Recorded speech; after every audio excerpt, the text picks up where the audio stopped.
नमस्कार दोस्तों, कैसे हैं आप सभी। भाई मई का महीना चल रहा है और ये मई का महीना बहुत ख़ास होता है, ख़ासकर लड़कियों के लिए। जी हाँ, भाई शादीशुदा लड़कियां मई महीने का इंतज़ार करती हैं।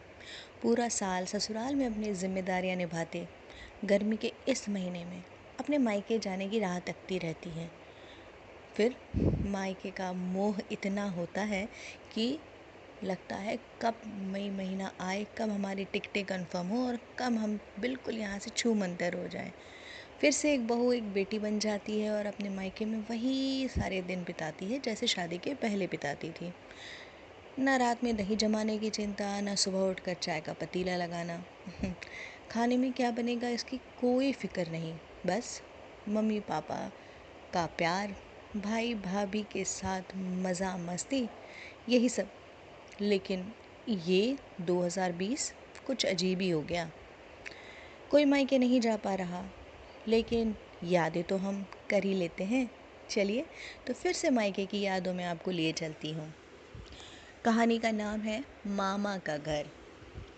यदि आज से 20-25 साल पहले हम जाएं तो हमें याद आता है कि कैसे अप्रैल और मई के महीने में हम सारे बच्चे अपने नाना नानी के, अपने मामा के घर जाने के लिए किस तरह अधीर हो उठते थे। सारी माएँ अपने सूटकेस ऐसे बांधती जैसे कि एक मुक्त आकाश में उड़ने का मौका उन्हें दोबारा मिल रहा हो। मामा का घर मानो पूरी स्वतंत्रता, ढेर सारी खुशियाँ, ढेर सारी मस्ती का पर्याय बन जाता था। तब फ़ोन नहीं होते थे, लेकिन पत्र के द्वारा मामा हमें बुलाया करते थे। उन्हें हमेरा इंतज़ार होता था। मम्मी भी पापा की सारी तैयारियां ठीक से कर देती थीं। स्टेशन पर गाड़ी रुके उसके पहले हमारी नज़र मामा को ही ढूंढा करती थी। सुबह के 5 बजे हों या रात के 12, स्टेशन पर मामा लेने ज़रूर आते। उनको मुस्कुराता चेहरा देख मम्मी की सारी थकान मानो हवा में छूमंतर हो जाती। हम उछलकर उनकी गोद में गिर जाते और उन्हें ऐसा लगता जैसे कि उसका घर हमसे ही तो है। सारा सामान अपने ही कंधे पर उठाकर हमें घर तक ले जाते। नाना नानी मामी घर के बच्चे सब हमारा इंतज़ार करते। फिर क्या मस्ती मजाक हल्ला गुल्ला का श्री गणेश हो जाया करता था। माँ को देखकर नाना नानी के चेहरे पर खुशी आ जाती थी, जो शायद आज मुझे समझ में आती है। तब तो हम नादान थे, अपनी ही मस्ती में लगे रहते थे। कुछ बोले बगैर ही वे सब एक दूसरों को आंखों आंखों में ही अपना हाल बता दिया करते थे। माँ का चेहरा देखकर नाना नानी समझ जाते थे कि उनकी बेटी ससुराल में कितनी खुश है या कितनी उदास। तब तो कभी ऐसा हुआ ही नहीं कि कौन सी चीज़ मेरी है, कौन सी उसकी, कौन सी चीज़ मामी को कहनी है और कौन सी चीज़ छुपानी है। छोटा मोटा रूठना मनाना तो तब भी हुआ करता था, लेकिन उसकी वजह से दिलों में दरारें कभी नहीं आती थी। नाराज़गी 2 पल की होती थी। नई सुबह के साथ सब पुरानी बातें भूल जाते थे। मामा का टोकरी भरकर आम लाना, मामी का हमें रोज़ आइसक्रीम खिलाना, नानी माँ के हाथ के हलवे का स्वाद भला कौन भूल सकता है। हमारे शोरगुल से परेशान होकर नाना जी का हमें कभी कभार डांटना और फिर नानी का हमें पुचकार लेना। सारे बच्चों का सुबह उठकर एक साथ खेलना, एक साथ खाना खाना, एक साथ सोना, सब कुछ साथ साथ। बिजली चले जाए तो आंगन में या छत पर गद्दी लगाकर सो जाना।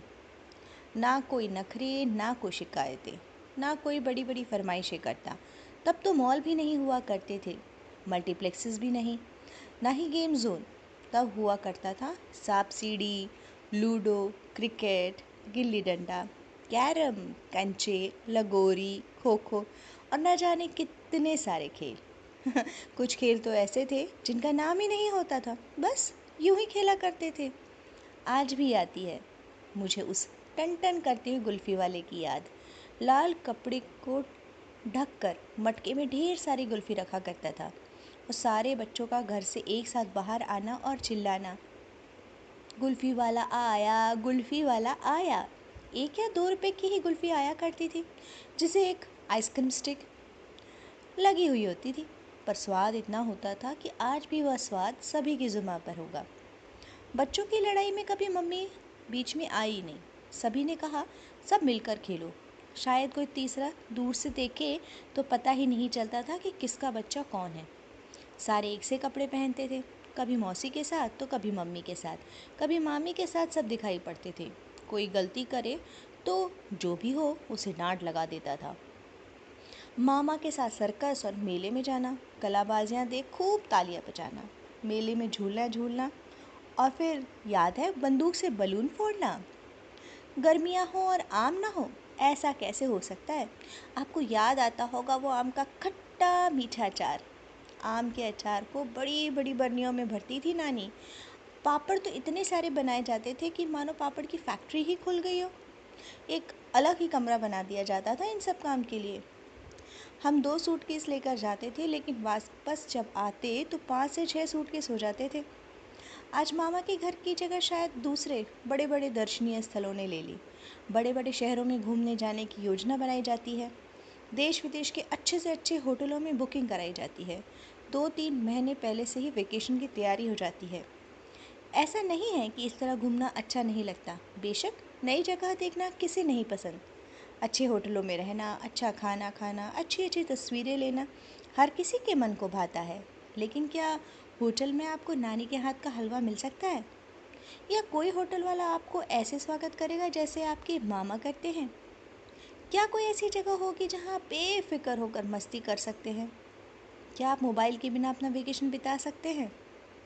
आज बच्चों का समर वेकेशन शुरू होता है टीवी से, मोबाइल से, लैपटॉप से, PS4 से, और शायद ख़त्म भी ऐसे ही होता है। उनके लिए हम सब ने हमारे पुराने खेलों को कभी दोबारा खेला ही नहीं। उनको कभी हमने सबके साथ एडजस्ट करना सिखाया ही नहीं।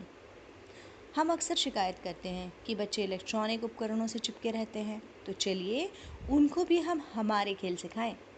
उनको भी भाई बहनों के साथ रहने के मज़े लेना बताएं। माना कि संयुक्त परिवार की जगह एकल परिवार ने ले ली है। हम दिलों के बीच की दूरियों को कम करने की पहल तो कर ही सकते हैं।